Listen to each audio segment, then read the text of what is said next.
Jelang sidang penuntutan Verdi Sambo dalam kasus pembunuhan berencana Brigadir Yosua Huta Barat, massa mahasiswa melakukan aksi di depan Pengadilan Negeri Jakarta Selatan, Kamis 12 Januari kemarin.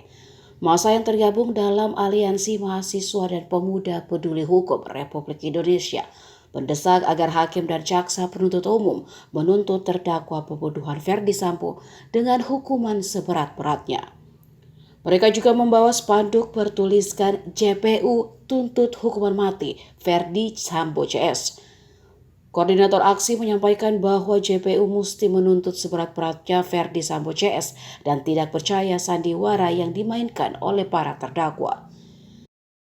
Selain itu, massa juga menyampaikan dukungan terhadap seluruh hakim Pengadilan Negeri Jakarta Selatan.